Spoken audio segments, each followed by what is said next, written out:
अस्सलाम वालेकुम। आपको क्रिकेट की खबर से अहम खबर से आपको आगाह करते चले कि रमीज राजे ने अहम ऐलान कर दिया और मोहम्मद आमिर की प्रेस्टिक देखकर बहुत से ऐसे खिलाड़ी थे जो मोहम्मद आमिर की तारीफें करने लगे और कहने लगे कि मोहम्मद आमिर को जितना जल्द हो सके इस टीम में शामिल किया जाए।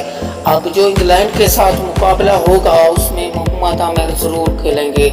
आपको यहाँ पे अहम और ताज़ा तरीन ब्रेकिंग न्यूज़ से आगाह कर रहे हैं कि मोहम्मद आमिर अचानक क्रिकेट ग्राउंड में आए और वो प्रेस्टिक देखकर उन्होंने ऐसा कहा कि आप शामिल हो जाएं वरना हमारी बॉलिंग बहुत कमज़ोर है। तो रमीज राजे का कहना था कि मोहम्मद आमिर अब इंग्लैंड के दरमियान जो मुकाबला होगा उसमें भी शामिल होंगे और T20 वर्ल्ड कप में भी खेलेंगे। अहम और ताज़ा तरीन ब्रेकिंग न्यूज़ आपको दे रहे हैं।